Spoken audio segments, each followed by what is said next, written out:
sabi po dito mga kababayan, basahin muna natin hindi na nga napakinabangan, nakaperwisyo pa daw yung mga proyekto dito daw pong mga ito. Yan daw ang estado ng ilang proyekto sa Bulacan na itinayo ng One Frame Construction, ang kumpanya ng kamag-anak ng isang Siomai King na founders mga kababayan, na di umano ay bata daw po ni Bongo.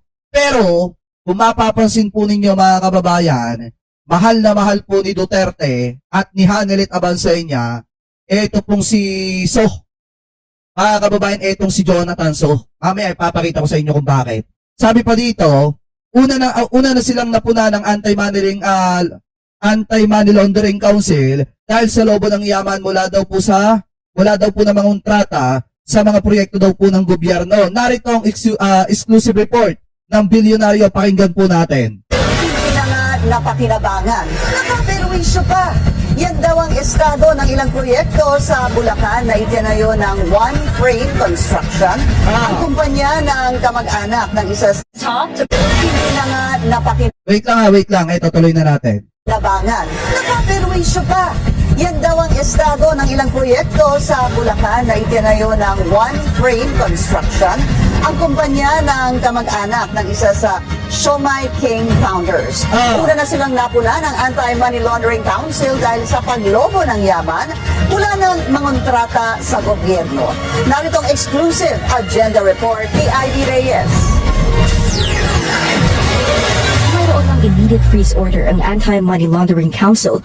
Ipinapipraise yung asset mga kababayan, ito pong sina Jonathan So at yung kanyang kapinsan mga kababayan, na allegedly ay may-ari po nitong One Frame, na kung saan nagsimula sila sa negosyo ng pagtitinda ng siomai, ang puhunan ay 31,000 mahigit, hanggang sa isinuwap nila yung kanilang negosyo to pangungontrata. Mga kababayan, nakumita naman ng limpak-limpak na pera at biglaan yung pagyaman. O AMLAC para sa 379 bank accounts ni na Siomai King founders Jonathan So at Carlito Macadangdang, pati ng kamag-anak ni So na si Gian Payawal Galang. Kasama sa 379 accounts ang mga nakapangalan sa top-notch Catalyst Builders, One Frame Construction, JC Premier International at Black Hard Hat.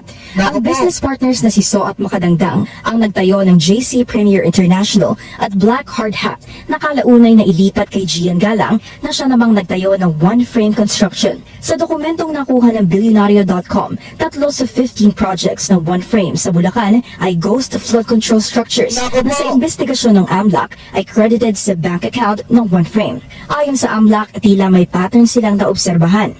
Bayad sa magkakahiwalay na tranches ang 3 proyektong may kabuuang halaga na 299.9 million pesos.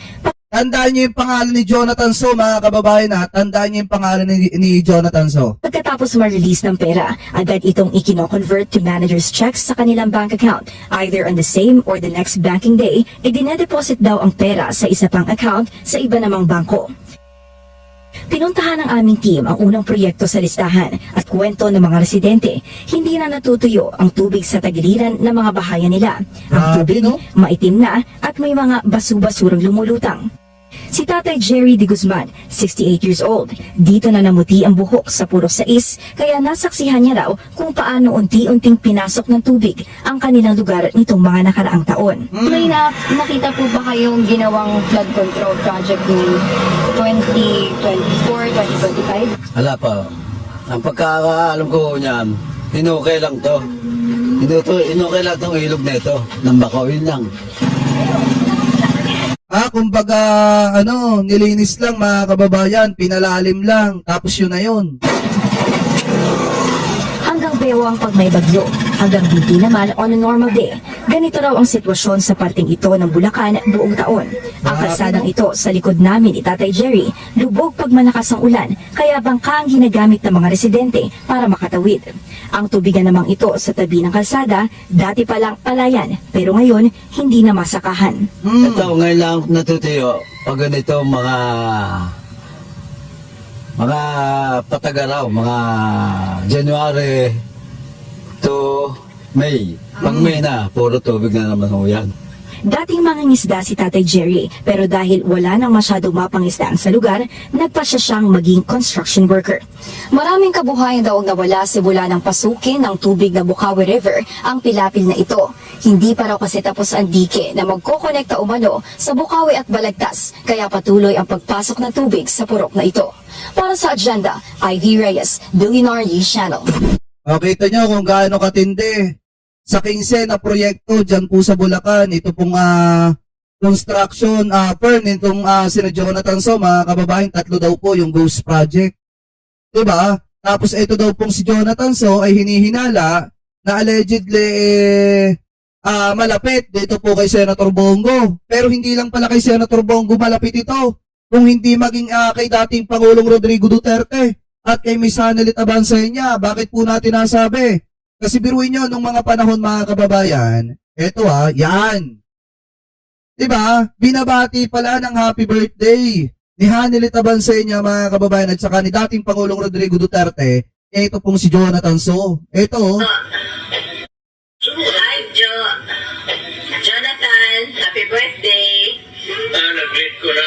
Nag-greet ko. Idol ko yan eh. Mayaman na yan. Hindi na tayo kilala. Hi, Jonathan, happy birthday.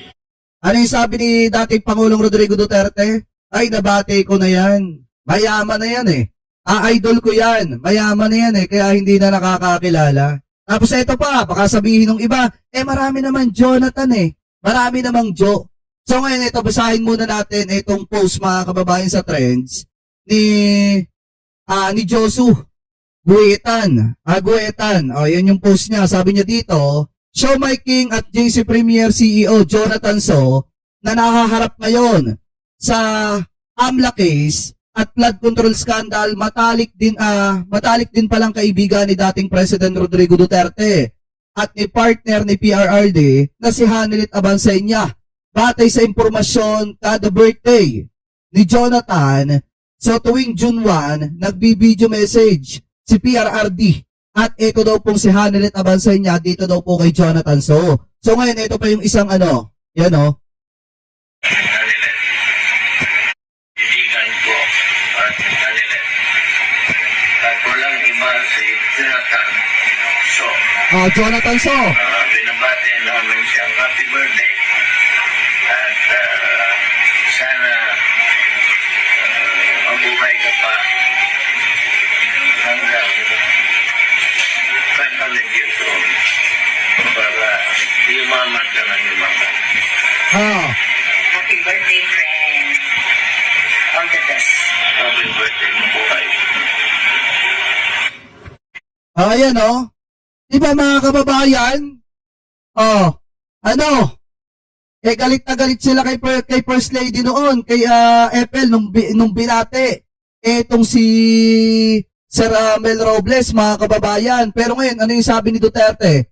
Sana humaba pa yung buhay mo, Jonathan So, para yumaman ka pa ng yumaman.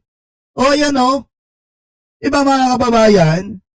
Matalik na kaibigan ni Digong yan. Nung panahon na sila po nasa kapangyarihan. Yan kaya pala ganun yung katindi, From siomai to, contractor, biglang nakakontrata na maraming proyekto sa gobyerno. Yun pala, mabigat pala yung backer. Diba?